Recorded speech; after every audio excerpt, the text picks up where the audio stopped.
اصل میں یہ تابوت سکینہ جو ہے یہ ان کا ایک بڑا لکڑی کا صندوق ہے، اب بھی ہے، ان کا دعویٰ ہے کہ موجود ہے، اور مسجد اقصیٰ کے نیچے جو سرنگ ہے اس میں موجود ہے۔ بعض ذرائع سے فوٹو لے کر بھی انہوں نے ڈاکومنٹری فلم بھی ابھی دکھا دی ہے کہ موجود ہے۔ نبوکدنضر نے جب گرایا تھا 586 قبل مسیح میں، جو حضرت سلیمان کا بنایا ہوا ہیکل تھا، اس کے تہخانے میں وہ رہتا تھا، اور وہیں پر جو ربائی تھے وہاں موجود تھے، ربانیین۔ تو جب گرایا گیا ہے اس کو، ہیکل کو، تو اسی میں وہ دب گئے ہیں، لیکن وہ چاروں طرف سے جو بھی تہخانہ تھا بند ہو گیا ہوگا، اور وہاں پر ان کی لاشیں بھی ہیں اور تابوت سکینہ بھی ہے۔ لیکن ہوا یہ تھا کہ جب ان کے پڑوسی ملکوں نے انہیں شکستیں دی تو وہ تابوت سکینہ بھی چھین کر لے گئے۔ اب اس میں گویا کہ ان کے لیے بہت بڑی بات تھی کہ ان کے لیے کم سے کم ایک دل کی روحانی تسکین کا سامان تھا۔ ہمارے پاس حضرت موسیٰ کے تبرکات ہیں، عصائے موسیٰ اس میں ہے، رکھا ہوا ہے، اب بھی ہے۔ اسی طریقے سے اس میں وہ جو جن تختیوں پر تورات لکھی ہوئی دی گئی تھی حضرت موسیٰ کو، وہ موجود ہے، ان کے کہنے کے مطابق اب بھی ہے۔ تو اس طریقے سے ان کے لیے تسکین ہوتی تھی، جیسے کہ مسلمان کو خانہ کعبہ کو دیکھ کر تسکین ہوتی ہے، تو فرمایا اس میں تمہارے لیے سکینت بھی ہے، اور تمہارے آل موسیٰ اور آل ہارون کے تبرکات بھی ہیں۔ تحملہ الملائکہ، اس وقت وہ ملائکہ کی تحلیل میں ہوئے۔ اے بنی اسرائیل، اسرائیل کو سمجھ لیجئے، یہ مرکب لفظ ہے، اسم اسی سے اسیر بنا ہے، اسیر جو کسی کا قیدی ہوتا ہے۔ ایل عبرانی میں اللہ کے لیے ہے، اور اسرائیل کا ترجمہ ہے عبداللہ، اللہ کا غلام، اللہ کے ساتھ بندھا ہوا، اس کی اطاعت کے قلاتے کے اندر۔ یہ اسرائیل یہ لقب ہے حضرت یعقوب علیہ السلام کا۔ ان کے 12 بیٹے تھے، 12 بیٹوں سے جو نسل چلی وہ بنی اسرائیل ہے۔ انہی میں حضرت موسیٰ کی بعثت ہوئی اور تورات انہیں دی گئی، پھر یہ ایک بہت بڑی امت بنے۔ ان پر 4 ادوار آ چکے تھے قرآن مجید کے نزول کے وقت۔ 2 مرتبہ اللہ کی رحمت کی بارشیں ہوئی، انہیں عروج نصیب ہوا۔ 2 مرتبہ ان کو دنیا پرستی، شہوت پرستی، اللہ کے احکام کو پس پش ڈال دینے کی سزا میں عذاب کے کوڑے ان پر برسے۔ اس کا ذکر آئے گا سورہ بنی اسرائیل کے پہلے رکوع میں۔ اس وقت جب کہ قرآن نازل ہو رہا ہے، اس وقت وہ اپنے اس زوال کے دور میں تھے۔ حال یہ تھا کہ حضور صلی اللہ علیہ وسلم کی بعثت سے پہلے ہی سیکنڈ ٹیمپل بھی شہید کیا جا چکا تھا، گرایا جا چکا تھا۔ حضرت سلیمان نے جو بنایا تھا ہیکل سلیمانی، جس کو یہ فرسٹ ٹیمپل کہتے ہیں، اسے نبوکدنضر نے گرا دیا تھا حضرت مسیح سے بھی کئی سو سال پہلے۔ لیکن اس کے بعد پھر یہ رومنز نے سن 70 عیسوی میں حضور کی ولادت سے 500 برس پہلے ان کا یہ یروشلم تباہ و برباد ہوا، اس میں لوگوں کو قتل کیا گیا، قتل عام ہوا، اور سیکنڈ ٹیمپل جو ہے وہ بھی گرا دیا گیا، جو اب تک گرا پڑا ہوا ہے۔ صرف ایک ویلنگ وال ہے جس کے پاس جا کر یہودی جو ہے ماتم کر لیتے ہیں، روتے ہیں، اور اب وہ بنانے پر تلے ہوئے ہیں اپنا 3rd ٹیمپل، اس کے نقشے بن چکے ہیں، بلو پرنٹ بن چکے ہیں۔ لیکن بہرحال جس وقت قرآن نازل ہو رہا تھا یہ بہت ہی پستی میں تھے۔ اس کے بارے میں فرمایا، اے بنی اسرائیل ذرا یاد کرو میرے اس انعام کو جو تم پر ہوا۔ وہ انعام کیا ہے؟ میں نے تمہیں اپنی کتاب دی، نبوت سے سرفراز فرمایا، اپنی شریعت تمہیں عطا فرمائی، تمہیں تمہارے اندر داؤد اور سلیمان جیسے بادشاہ اٹھائے، جو بادشاہ بھی تھے، نبی بھی تھے۔ وَأَوْفُوا بِعَهْدِي، اور میرے وعدے کو پورا کرو تاکہ میں بھی اپنے وعدے کو پورا کروں۔ یہ وعدہ ہے جو کتاب استثناء جو ہے اولڈ ٹیسٹمنٹ کی، ڈیوٹرانومی، اس کے 18ویں باب کی آیت نمبر 18 اور 19 میں ہے۔ حضرت موسیٰ سے خطاب کر کے اس میں اللہ نے یہ الفاظ فرمائے، میں ان کے بھائیوں میں سے تیرے مانند ایک نبی برپا کروں گا اور اس کے منہ میں اپنا کلام ڈالوں گا، اور وہ وہی کچھ بتائے گا جو میں اس سے کہوں گا۔ یہ گویا کہ حضرت موسیٰ علیہ السلام کی امت کو بتایا جا رہا تھا کہ نبی آخر الزماں آئیں گے اور تمہیں انہیں قبول کرنا ہے۔ قرآن مجید میں اس کا بڑا تفصیلی ذکر سورہ اعراف میں آئے گا انشاءاللہ۔ لیکن یہاں فرمایا اوفوا بعہدی اوف بعہدکم، تم میرا عہد پورا کرو، میرے اس نبی کو تسلیم کرو، اس پر ایمان لاؤ، اس پر کی صدا پر لبیک کہو، تو میں تمہیں میرے انعام و اکرام اور بڑھتے چلے جائیں گے۔ وَإِيَّايَ فَارْهَبُونِ، اور صرف مجھ سے ڈرو۔ وآمنوا بما انزلت مصدقا لما معکم، اور ایمان لاؤ اس پر جو میں نے نازل کیا ہے، جو تمہارے پاس جو تورات ہے اس کی تصدیق کرتے ہوئے آیا ہے۔ اس کے دو معنی ہے، ایک تو قرآن تصدیق کرتا ہے تورات کی اور انجیل کی، فیہا ھدی و نور، فیہ ھدی و نور، اور دوسرے یہ کہ قرآن اور محمد صلی اللہ علیہ وسلم ان پیشین گوئیوں کے مصداق بن کر آئے ہیں جو تورات میں تھی، ورنہ وہ پیشین گوئیاں جھوٹی ثابت ہوتی۔ ان کے مصداق کون ہے؟ قرآن اور محمد صلی اللہ علیہ وسلم، یہ دونوں معنی اس کے ہیں۔ وآمنوا بما انزلت مصدقا لما معکم ولا تکونوا اول کافر بہ، اور دیکھو تم ہی سب سے پہلے ان کا کفر کرنے والے نہ بن جاؤ، تمہیں تو سب کچھ معلوم تھا، تم تو منتظر تھے، تم تو آخری نبی کے انتظار میں تھے اور ان کے حوالے سے دعائیں کیا کرتے تھے کہ اللہ اس نبی آخری زمان کے واسطے سے ہماری مدد فرما اور کافروں کے مقابلے میں ہمیں فتح عطا فرما۔ یہ آئے گا آگے چل کر اسی سورۃ بقرہ کے اندر۔ لیکن اب تم ہی سب سے بڑھ کر کافر ہو گئے، تم ہی سب سے بڑھ کر دشمن ہو گئے۔ ولا تکونوا اول کافر بہ ولا تشتروا بآیاتی ثمنا قلیلا، اور دیکھو میری ان آیات کے عوض حقیر سی قیمت قبول نہ کرو۔ یہ آیات الہیہ ہیں، ان کو رد کر رہے ہو کس لیے؟ ہماری مسندیں، ہماری حیثیت، ہماری چودراہٹیں، کہیں ان پر کوئی آنچ نہ آ جائے۔ حقیر سی چیزیں،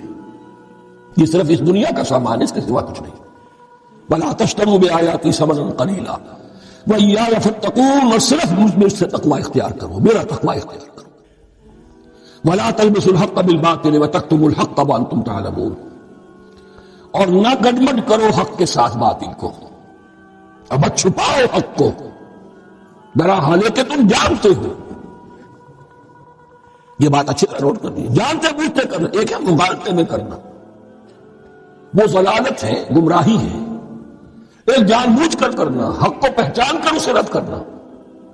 یہ پھر اللہ تعالیٰ کے غضب کو دعوت دینا ہے، wrath of اللہ، اس کے غضب کو دعوت دینا ہے کہ حق کو پہچان کر اس کی نفی کی جائے۔ وَأَنْتُمْ تَعْلَمُونَ، علماء یہود قرآن مجید میں آگے چل کر آئے گا، ایسے پہچانتے تھے محمد کو اور قرآن کو جیسے اپنے بیٹوں کو، یعرفونہ کما یعرفون ابناہم، ایسے پہچانتے جیسے اپنے بیٹوں۔ وَأَقِیمُوا الصَّلَاةَ وَآتُوا الزَّکَاةَ، دیکھو نماز قائم کرو، زکوٰۃ ادا کرو، وَارْکَعُوا مَعَ الرَّاکِعِینَ، اور جھکنے والوں کے ساتھ جھکو۔ یہ اول تو رکوع کو انہوں نے اپنے ہاں سے خارج کر دیا تھا، ثانیاً باجماعت نماز ان کے ہاں ختم ہو گئی تھی۔ وَارْکَعُوا مَعَ الرَّاکِعِینَ، جماعت باجماعت نماز کی طرف اشارہ ہے۔ أَتَأْمُرُونَ النَّاسَ بِالْبِرِّ وَتَنْسَوْنَ أَنفُسَكُمْ، کیا تم لوگوں کو نیکی کا حکم دیتے ہو، تقویٰ کی، پارسائی کی تعلیم دیتے ہو؟ میں کہہ رہا ہوں نا کہ اصل میں مخاطب کون ہے؟ علماء یہود۔ اس آیت سے ثابت ہو گیا عالم ہمارا بھی جب بھی کھڑا ہوگا اونچے سے اونچا آواز کہے گا، اعلیٰ سے اعلیٰ بات کہے گا۔ اکثر و بیشتر کا حال یہ ہے کہ ان کا اپنا کردار دیکھیے تو کوئی مناسبت ہی نہیں اس سے کہ جو وہ بات کہہ رہا ہے، جو لوگوں کو دعوت دے رہا ہے اس پر خود عمل نہیں۔ تو یہی در حقیقت علماء یہود کا کردار بن چکا تھا۔ أَتَأْمُرُونَ النَّاسَ بِالْبِرِّ وَتَنْسَوْنَ أَنفُسَكُمْ، کیا تم لوگوں کو نیکی کا حکم دیتے ہو اور خود اپنے آپ کو بھول جاتے ہو؟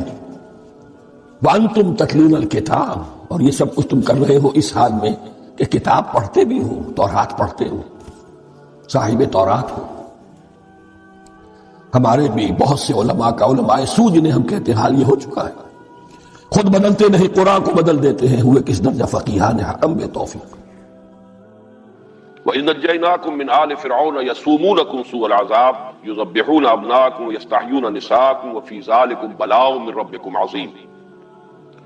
اس میں چونکہ پہلی مرتبہ لفظ آل فرعون آ رہا ہے تو جیسے بنی اسرائیل کی ہم نے پوری وضاحت کی، اسی طریقے سے آل فرعون کا مفہوم بھی معین کر لیجئے۔ فرعون یہ ایک طرح کا لقب ہے کہ جو مصری شہنشاہوں کا تھا، جیسے قیصر روم یا ایران کے لیے کسریٰ یا روس کے بادشاہوں کا زار، مختلف جو ہے یہ تبع، یہ متبابع رہے ہیں یمن کے، اسی طریقے سے فرعون۔ لیکن یہ وہی لوگ کہ جو اصل تھے مصر کے رہنے والے قبطی، باقی جو باہر سے لوگ آ کر حکمران ہو گئے تھے انہیں فرائنہ نہیں کہا گیا، یہ ان کا اسی لیے لقب نہیں ہے۔ وہ قرآن مجید نے بھی سورہ یوسف میں کہیں لفظ فرعون استعمال نہیں کیا۔ وقال الملک، کہا بادشاہ، یہ انہیں تاریخ والے بھی کہتے ہیں، یہ علیحدہ ایک تھا معاملہ، اور ان کو ہکسوس کنگز کہتے ہیں، چرواہے بادشاہ۔ آل کے لفظ کو بھی سمجھ لیجئے کہ یہ لفظ جو ہے ہمارے ہاں خاص طور پر اہل تشیع نے اس کو ایک مفہوم دے دیا ہے کہ آل محمد صلی اللہ علیہ وسلم سے مراد جو ہے وہ صرف حضرت علی کی نسل جو ہے وہی آل محمد میں شامل ہوگی رضی اللہ تعالیٰ عنہ، لیکن یہ بات صحیح نہیں ہے۔ آل کا اصل جب لفظ جو ہے وہ اس کا مفہوم ہے آلا یعولو، اور آبا یعوبو سے یہ بہت قریب ہے۔ آبا یعوبو لوٹنا، آئبونا تائبونا لربنا حامدون، جب سفر سے واپس آتے تھے حضور صلی اللہ علیہ وسلم تو گھر میں داخل ہوتے ہوئے جو آپ کی زبان پر الفاظ حمد ہوتے تھے اللہ کے شکر کے، اس میں آئبونا تائبونا، ہم لوٹ کر آ رہے ہیں اپنے رب کی طرف توبہ کرتے ہوئے، یعنی گھر میں بھی گھر کے والوں کی طرف بھی آ رہے ہیں، اپنے رب کی طرف بھی آ رہے ہیں، ہر وقت انسان کو توبہ کرنی ہے۔ تو آبا یعوبو آلا یعولو، لوٹنا، اسی سے لفظ تعویل بنا ہے، کسی شے کے اصل مفہوم کی طرف اسے لوٹانا، یہ تعویل ہے۔ اس کی وضاحت جو ہے میں تعارف قرآن کے ضمن میں تفسیر اور تعویل کے فرق میں اس لفظ کی وضاحت کر چکا ہوں۔ تو آل کہتے ہیں کسی بڑی شخصیت کے تمام متبعین، منتسبین، جو بھی اس کی طرف اپنے آپ کو منسوب کرے، بڑے بڑی شخصیتیں ہیں، بڑی ان کا مقام اور مرتبہ ہے، تو ان کے احباب ہیں، رفقا ہیں، ان کے اعوان و انصار ہیں، ان کے منتسبین ہیں، ان کے عقیدت مند ہیں، وہ سب کے سب اس کی آل شمار ہوں گے، جو بھی ان کے تابعین ہیں اور جو بھی ان کی طرف اپنے آپ کو منسوب کرتے ہیں۔ اس معنی میں آل فرعون کا مطلب جو ہے وہ ہے فرعونی، فرعون والے، فرعون کے متبعین، فرعون کے لاؤ لشکری، فرعون کے قوم کے سردار، اس معنی میں قرآن مجید میں یہ لفظ آیا ہے بار بار، اور اسی لفظ کی سے در حقیقت نفی ہو جاتی ہے کہ آل فرعون سے مراد صرف فرعون کی نسل نہیں ہے، بلکہ یہ کہ وہ تمام قوم جو ہے اس کے اندر جو ان کا وہ طبقہ تھا کہ جو سرداروں کا طبقہ تھا، ملاؤ جو ان کے سردار تھے، جو درباری تھے، اور جو بڑے بڑے ان کے سپہ سالار تھے، بڑے فوجی جو ہے ان کے منصبدار تھے، ان سب کو آل کہا گیا ہے۔ اس سے لفظ جو ہے اس کے قریب یہ اہل، اہل کسی بھی شخص کے گھر والے جو ہے وہ اہل ہیں۔ یہ آل اور اہل ویسے تھوڑا سا فرق ہے، اور اسی میں اہل و عیال والا جو لفظ ہے، آلا یعیلو کا مطلب بھی ہوتا ہے عیال دار ہونا، اور اس کے اندر تنگ دستی کا مفہوم بھی ہے، اس لیے کہ جس کی زیادہ اولاد ہو جائے گی ظاہر بات ہے کہ اس کے اوپر معیشت کا بوجھ زیادہ پڑے گا، معاش کے لیے اسے زیادہ بھاگ دوڑ کرنی پڑے گی، تو اعلیٰ یعیلو جو ہے اس کا مفہوم یہ بھی ہے۔ تو یہ الفاظ جو ہے عربی زبان میں جو جن کے مادے قریب ہوتے ہیں، مفہوم کے اعتبار سے بھی ان میں بڑا قرب ہوتا ہے، ان میں نسبت ہوتی ہے۔ تو آل فرعون سے مراد یہاں جو مصر کا اس وقت کا حکمران طبقہ تھا، یہ میں جیسا کہ پہلے بھی عرض کر چکا ہوں کہ 200-250 یا 150-200 برس تو گزرے ہیں ان بنی اسرائیل کے مصر میں بڑے ٹھاٹھ کے ساتھ، آرام کے ساتھ، عیش کے ساتھ، پھر وہاں ایک انقلاب آیا ہے جس کو آج کی اصطلاح میں ہم کہہ سکتے ہیں نیشنلسٹ ریولوشن۔ پھر وہاں کی جو اپنے قوم کے لوگ تھے انہوں نے پھر ان کا تختہ الٹ دیا حکومت کا، ہکسوس کنگز کی بادشاہی ختم ہوئی، ان کو وہاں سے مار بھگایا گیا۔ اب ظاہر بات ہے جو ان کے مراعات یافتہ طبقات تھے، جو سابقہ بادشاہوں کے، اب وہ معتوب ہو گئے، ان پر اعتاب، لہذا وہاں سے پھر ان پر تنگی شروع ہوئی، سختی کرنی شروع کی گئی، اور ان کے لیے جو ہے ہر طرح کی پرسیکیوشن، ان کو اپنے نوکر چاکر بنا لیا گیا، ان سے کھیتوں میں کام لیتے تھے، انہی سے یہ جو ہے تعمیرات کے اندر کام لیتے تھے، بیگار لیتے تھے۔ یہ سارا کام جو ہے اس کو آج کی اصطلاح میں ہم سمجھ سکتے ہیں کہ جیسے کہیں پر اس طرح کا کوئی اگر نیشنلسٹ ریولوشن آتا ہے تو پھر سابقہ جو بھی حاکم تھے یا جو اونچے طبقات تھے ان کے خلاف ایک انتقامی جذبات پیدا ہو جاتے ہیں۔ لہذا یہ دور تھا کہ جس میں جب انتہائی شدت پیدا ہوئی تو اللہ تعالیٰ نے پھر حضرت موسیٰ علیہ السلام کو مبعوث فرمایا تاکہ ان کی نجات کا ذریعہ بن جائے۔ وَإِذْ نَجَّيْنَاكُمْ مِنْ آلِ فِرْعَوْنَ يَسُومُونَكُمْ سُوءَ الْعَذَابِ، جبکہ ہم نے تمہیں نجات دی فرعونیوں سے، قوم فرعون سے، فرعون کے سرداروں سے۔ ساما یسومو کہتے ہیں کسی کو پریشرائز کرنا، دبانا، جس کے لیے قرآن مجید میں دوسری جگہ پر مستضعفین کا لفظ آیا ہے، جنہیں دبا لیا جائے، تو ساما یسومو کسی پر دباؤ ڈالنا۔ یسومونکم سوء العذاب، تمہیں بدترین عذاب میں مبتلا کر رہے تھے، شدید ترین پرسیکیوشن کا تمہیں نشانہ اور شکار بنایا جا رہا تھا۔ یذبحون ابناءکم ویستحیون نساءکم، تمہارے بیٹوں کو وہ ذبح کر ڈالتے تھے اور تمہاری عورتوں کو زندہ رکھتے تھے۔ وفی ذالکم بلاء من ربکم عظیم، اور اس میں یقیناً تمہارے رب کی طرف سے بہت بڑی آزمائش، بڑا ابتلا، تمہارے لیے بڑے شدید حالات تھے کہ جن میں تمہیں اللہ تعالیٰ نے اس وقت ڈال دیا تھا۔ اس میں یہ جو ہے بیٹوں کا قتل کرنا، اس میں خاص طور پر لفظ جو ہے نوٹ کیجئے، یذبحون، یہ باب تفعیل ہے، اور تفعیل کے اندر تدریجن، اور تھوڑا تھوڑا کر کے یا بار بار وقفے وقفے سے کسی کام کا کرنا، یہ اس کا ایک خاصہ ہے لازمی باب تفعیل کا. اور اس کا سبب سمجھ میں آتا ہے کہ جب اس قوم کو دبانے کا خیال کیا گیا تو یہ ایسا نہیں ہوا ہوگا کہ ظاہر بات ہے کہ ایسا ہو بھی نہیں سکتا تھا، انہیں باقی بھی رکھنا ہے، ان سے خدمت بھی لینی ہے، انہیں اپنا غلام بنا کر رکھنا ہے،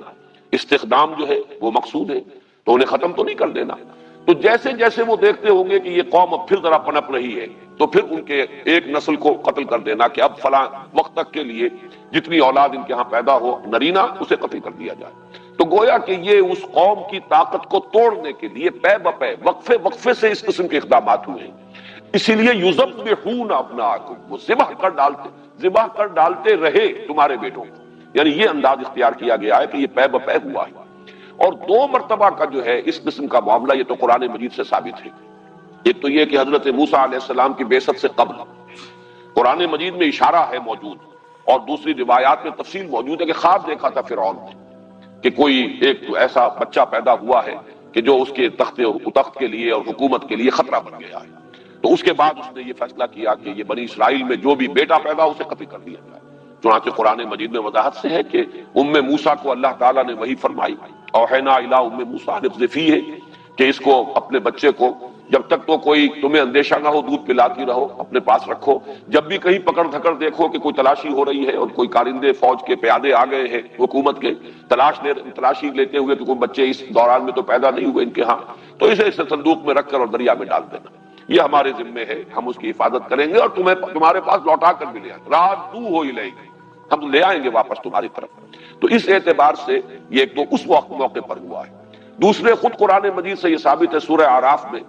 جب حضرت موسیٰ علیہ السلام نے دعوت دینی شروع کی ہے، دعوت نبوت و رسالت، اور آپ کی دعوت جو ہے پھیل رہی تھی اور اس سے کچھ اندیشہ یہ ہو رہا تھا کہ شاید آل فرعون کے بھی کچھ لوگ جو ہے وہ متاثر ہو رہے ہیں. ظاہر بات ہے کہ دعوت حق ہے اس کے لیے تو کوئی بیریئرز نہیں ہے، وہ نسل بیریئر نہیں بن سکتی، ہر نسل کے اندر کچھ سلیم الفطرت لوگ موجود ہوتے ہیں.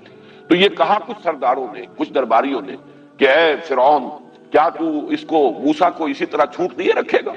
اگر تو نے اس کو چھوٹ دیے رکھی تو یہ تو تیرا دین بھی ختم کر دے گا اور تیرے لیے بہت بڑا خطرہ بن جائے گا.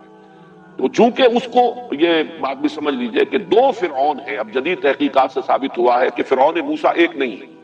جس کے گھر میں پرورش پائی وہ باپ تھا، اور اس کے بعد اس کے ہاں بھی بیٹا ہو گیا، اس وقت تک وہ لاولد تھا. اور اسی وجہ سے موسیٰ جس نے کہ پھر پالا ہے، جو فرعون کی بیوی جس کا ذکر قرآن مجید میں موجود ہے سورہ تحریم میں، تو اس نے بڑی اسی اپیل کے تحت کہ اس بچے کو قتل نہ کرو، اندازہ اسے ہو گیا تھا فرعون کہ یہ بچہ جو ہے یہ اسرائیلی ہے اور یہ اس طریقے سے اگر بچے گا تو ہو سکتا ہے کہ وہی یہ بچہ بن جائے کہ جس کے بارے میں میں نے خواب دیکھا، جس اندیشے سے سینکڑوں کو قتل کیا ہے. لیکن معلوم ہوتا ہے کہ محبت بہت تھی حضرت آسیہ سے اسے، اور ظاہر بات ہے کہ یہ یعنی ایک بیوی کی محبت جو ہے وہ بہت سے مطالبات منوا لیتی ہے شوہر سے، تو مت قتل کرو اسے، قرۃ عین لی ولک، یہ میری اور تیری آنکھوں کی ٹھنڈک بنے گا، تو اس کے لیے اس کو ابھی چھوڑ دو. تو اس لیے اللہ تعالیٰ نے بچا لیا حضرت موسیٰ کو. تو پرورش پائی ہے اس کے ہاں، پھر اس کے ہاں خود ایک بیٹا ہوا ہے، اور وہ پھر بہت بوڑھا ہو گیا تھا وہ فرعون، تو اس نے پھر تخت و تاج سے علیحدگی اختیار کر کے اپنے بیٹے کو حکومت سے ملوا دی تھی.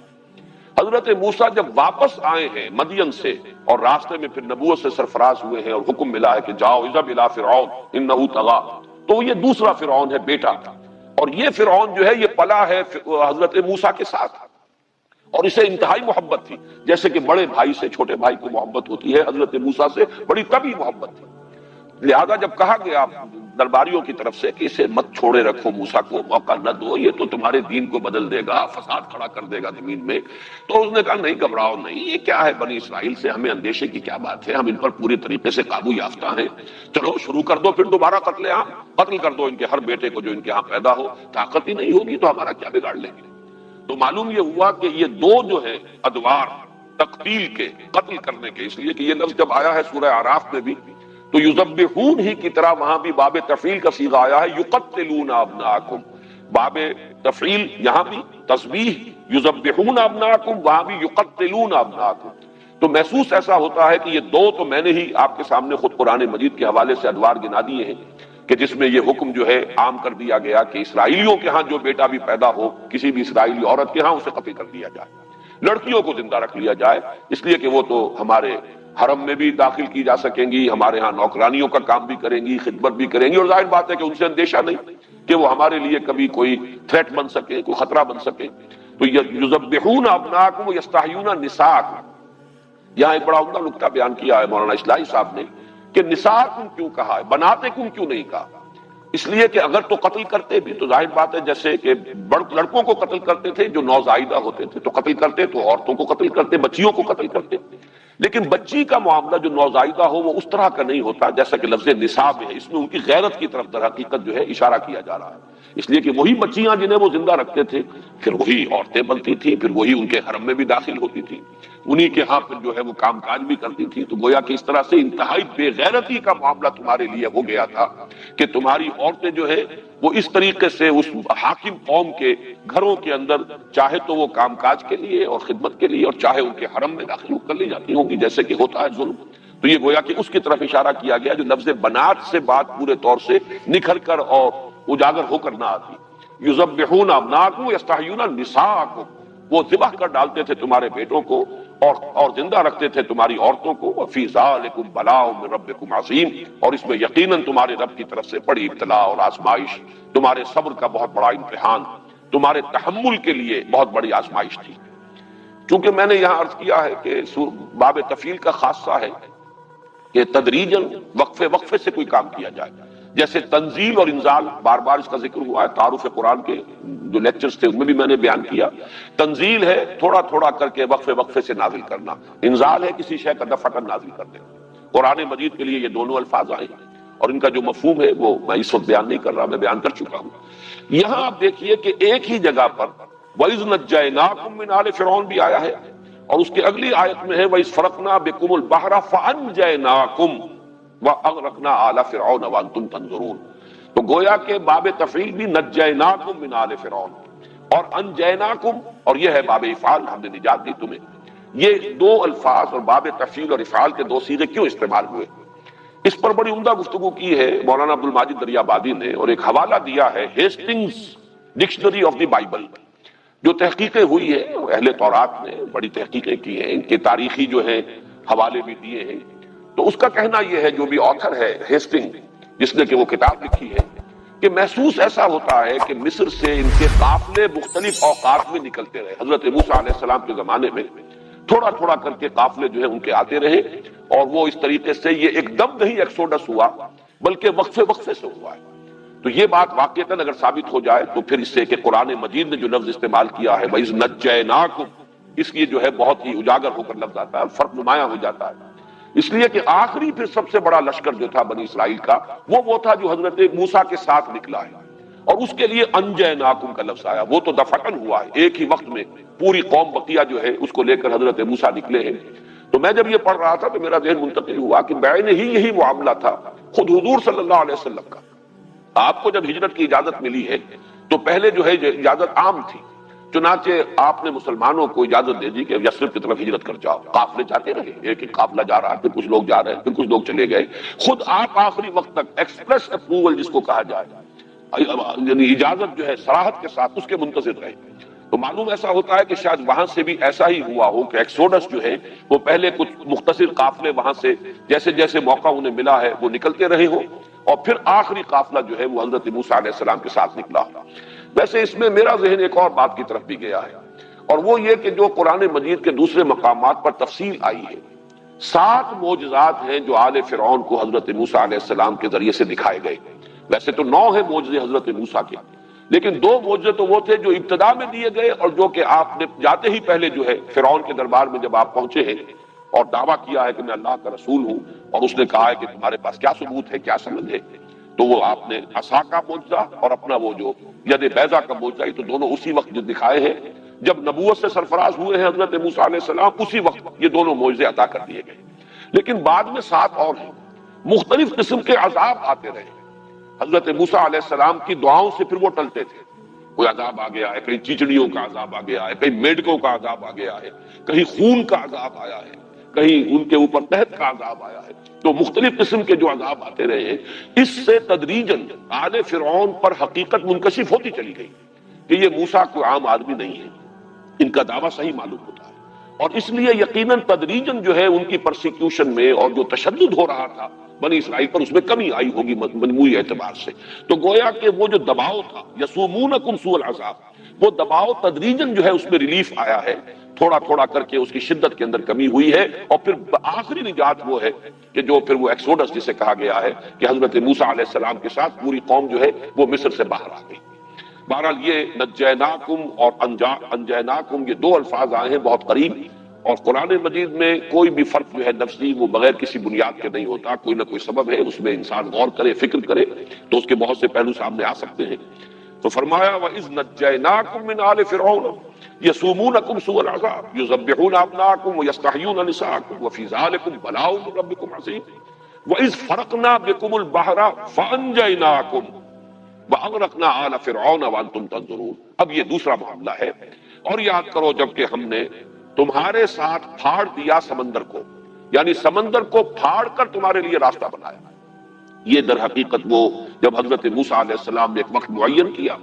اور تمام جتنے علاقوں میں یہ آباد تھے وہاں اطلاع دے دی گئی، رات کے ایک وقت میں نکلو، سب کے سب پھر ایک جگہ جمع ہوئے ہیں، اور یہ سب خفیہ طریقے پر ہوا ہے. فرعون کو جب پتا چلا ہے پھر اس نے جمع کیے لشکر، اسے بھی جمع کرنے میں وقت لگا ہے، اس لیے کہ اس زمانے میں آپ کو معلوم ہے اسٹینڈنگ آرمیز نہیں ہوتی تھی، بلکہ جیسے 20,000 منصبدار، 30,000 منصبدار، 10,000 منصبدار مختلف علاقوں کے اندر جو جاگیردار ہوتے تھے انہی کے پاس فوجیں ہوتی تھی. تو پھر جیسے کہا گیا کہ فی المدائن حاشرین، بھیج دیے گئے جمع کرنے کے لیے لوگ، اور وہ فوجیں جمع ہوئی، وقت لگا ہے، اور پھر اس نے تعاقب کیا ہے. تو حضرت موسیٰ ایک وقت معین پر پھر اپنے پروگرام کے تحت پوری قوم کو لے کر جب چلے ہیں، تو یہ جو راستہ ہے تو میں عرض کر چکا ہوں کہ اس کے زمانے کے بارے میں بھی اختلاف ہے، 1300 قبل مسیح یا 1447 قبل مسیح. اب یہ تقریباً یوں سمجھیے کہ حضرت مسیح علیہ السلام سے 1450 برس قبل یا 1300 برس قبل، بس یہ تقریباً اس کا ہے، ایگزیکٹ ڈیٹس کا تعین کوئی آسان کام نہیں. پھر جہاں تک راستے کا تعلق ہے اس میں بھی اختلاف ہے اور مختلف اس کی جو ہے، لیکن یہ کہ اگر ان کو جمع کیا جائے تو کچھ ایک جو بات سمجھ میں آ سکتی ہے بنیادی طور پر، وہ یہ ہے کہ ایک راستہ تو ہو سکتا تھا مصر سے اور فلسطین کی طرف آنے کے لیے کہ جو بہت آسان راستہ تھا، وہ تو یہ جو غزہ اسٹرپ ہے، آج کل تو یہ تمام چیزیں ہر شخص کے علم میں ہے، وہ نقشہ بارہا جو ہے اخبارات میں چھپتا رہتا ہے. غزہ اسٹرپ جو ہے غزہ کی پٹی ہے، یہ تو جو کہ میڈیٹرینین کے ساحل کے ساتھ ساتھ علاقہ ہے، بڑا سرسبز و شاداب بھی ہے، آباد بھی ہے، تو یہ آسان ترین راستہ تو یہ ہے. لیکن یہ ہے کہ اس راستے پر چھاونیاں تھیں، اس راستے سے بچ کر نکلنا ممکن نہیں تھا. تو حضرت موسیٰ علیہ السلام نے، بعض لوگ تو کہتے ہیں کہ وہ راستہ بھول گئے، لیکن میں یہ سمجھتا ہوں کہ راستہ بھولنے والی بات نہیں ہے، بلکہ جیسے حضور صلی اللہ علیہ وسلم نے ہجرت کے وقت مدینے کی شاہراہ اختیار نہیں کی تھی، بلکہ جب آپ طائف بھی گئے تو عام راستے سے نہیں گئے تھے. وہ راستہ جو آج کل بنا ہوا ہے جسے طریق السیل کہتے ہیں، یہی راستہ اس وقت کا آسان راستہ تھا. ایسا تدریجن ہے وہ راستہ کہ پتہ ہی نہیں چلتا کہ آپ پہاڑ پر چڑھ گئے اور بلندی بہت ہو جاتی ہے. وہ طریق السیل ہے، اور ایک ہے طریق الجبل، پہاڑی راستہ، وہ تو ابھی بنا ہے. اور اسی راستے سے حضور گئے تھے جب گئے تھے، اس لیے کہ اس پر کوئی آمد و رفت نہیں تھی. تو حضور جب گئے ہیں سن 10 نبوی میں، تو آپ نے طریق السیل کو چھوڑا اور وہ طریق الجبل اختیار کیا. اسی طریقے سے جب آپ ہجرت کے لیے نکلے ہیں تو جو شاہراہ تھی، ظاہر بات ہے کہ آپ کو معلوم تھا تعاقب ہوگا، پیچھا کیا جائے گا، لوگ تلاش میں نکلیں گے. تو بالکل اس کے برعکس جنوب کی طرف آپ گئے بجائے شمال کی طرف جانے کے. غار ثور جنوب کی طرف ہے، اور وہاں جا کر آپ نے 3 رات جو ہے قیام کیا. پھر وہاں سے بھی نکلے ہیں تو جو شدید ترین راستہ ہو سکتا تھا وہ آپ نے اختیار کیا، عام راستہ اختیار نہیں کیا. اب جو سڑک بن گئی ہے مدینہ اور مکے کے درمیان، وہ وہی سڑک ہے کہ جو جس کو اب آج کل وہ کہتے بھی ہے طریق الہجرہ. یہ وہ راستہ ہے، اس پر یہ ابھی بالکل ریسنٹلی سڑک بنی ہے، ورنہ پہلے راستہ جاتا تھا ساحل کے ساتھ ساتھ وہ رابغ وغیرہ ہو کر، جدے سے ہو کر رابغ وغیرہ ہو کر، اب وہ طریق الجبل جو ہے طریق الہجرہ والا بن چکا ہے. تو حضرت موسیٰ نے بھی قوم کو لے کر راستہ کو اختیار کیا کہ جس پر نہ تو چھاونیاں تھیں نہ آبادی تھی، بیابان علاقہ، تاکہ اس میں یہ کہ تعاقب کا اور مٹ بھیڑ کا اندیشہ کم ہو. پھر اس میں یہ ہے کہ یقیناً کسی ایسے موقع پر ہوا ہے کہ وہ جہاں جانا چاہتے تھے اس کی بجائے جب وہ فرعون کا لشکر جو نظر آیا ہے کہ بادل اٹھ رہے ہیں گرد کے اور معلوم ہوتا ہے کہ پورا لشکر آ رہا ہے، تو سامنے اب راستہ کوئی نظر نہیں آیا اور وہ سمندر کے کنارے پہنچ گئے. اس میں بھی اختلاف ہے کہ وہ کون سی جگہ ہے جہاں سے کہ حضرت موسیٰ علیہ السلام نے جو سمندر جس کو کہا جا رہا ہے ہم نے سمندر کو پھاڑ دیا. اور بحر کا لفظ جو ہے عربی زبان میں یہ دریا کے لیے بھی آتا ہے، سمندر کے لیے بھی آتا ہے، یہ مشترک ہے.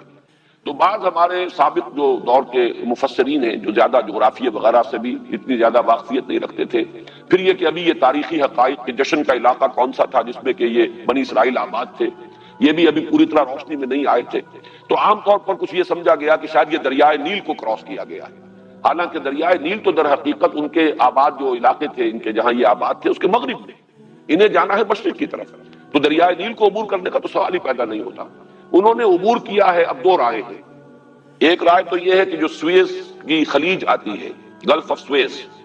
اس کا کوئی تقریباً اوپر کا کنارہ، اوپر کی ٹپ جو ہے اس سے ذرا نیچے کراس کیا ہے حضرت موسیٰ علیہ السلام نے، اور سمندر کو وہاں اللہ نے پھاڑا ہے ان کے لیے راستہ بنانے میں۔ ایک رائے جو مولانا مودودی نے لکھی ہے، وہ اس دور میں چونکہ تحقیقات میں تدریجاً اور اس کا دائرہ بڑھ رہا ہے، تو وہ بات زیادہ قریب قیاس ثابت ہوتی ہے کہ یہاں جہاں اب نہر سویز بنائی گئی ہے، یہ نہر سویز جو ہے یہ خلیج سویز جو نیچے سے بحر احمر کی جو کھاڑی آ رہی ہے وہ، اور ادھر سے وہ پورٹ سعید، اس پورٹ سعید کے اور خلیج سویز کے مابین کئی جھیلیں تھیں، انہیں بحیرات المرہ کہتے ہیں، بٹر لیکس۔ کسی زمانے میں غالباً یہ میڈیٹرینین سی اور ریڈ سی یہ دونوں ملے ہوئے تھے، لیکن بعد میں کچھ ایسا ہوا ہے کہ سمندر نے ریسیڈ کیا، پیچھے ہٹ گیا، تو یہ خشکی درمیان میں سے نکل آئی، لیکن جہاں ڈپریشنز تھے، جہاں نشیبی علاقہ تھا، وہاں جھیلیں بن گئی، اور یہ جھیلیں ہیں بھی بٹر لیکس اسی لیے کہلاتی ہیں، یہ سمندری پانی کی جھیلیں ہیں، اسی لیے وہ نمکین پانی ہے۔ عام اگر وہ ہوتی جیسی کہ دنیا میں جھیلوں کا تصور ہے تو وہ تو سویٹ واٹر ہوتا ہے، میٹھا پانی ہوتا ہے، جھیل کا پانی جو ہے وہ سمندر کے پانی کے طریقے سے نمکین تو نہیں ہوتا، لیکن یہ ہے ہی بٹر لیکس، اس لیے کہ یہ سابقہ سمندر کی جگہ ہے جہاں سے درمیان میں سے خشکی نمودار ہو گئی ہے، تو وہ ایک چین تھی بٹر لیکس کی، 1 2 3 درمیان میں خشکیاں تھیں، اس خشکی کو جو کھدائی کر کے اور ان لیکس کو ملا دیا گیا ہے جس سے یہ نہر سویز بنی ہے۔ تو مولانا مودودی کا کہنا یہ ہے، جو انہوں نے جو بھی سورسز ان کے سامنے ہیں ان کے حوالے سے، کہ یہ بٹر لیکس میں سے ایک بڑی لیک تھی جس کے کنارے حضرت موسیٰ علیہ السلام پہنچ گئے، سامنے سمندر آ گیا اور وہ بٹر لیک آ گئی، اور ادھر جو ہے پیچھے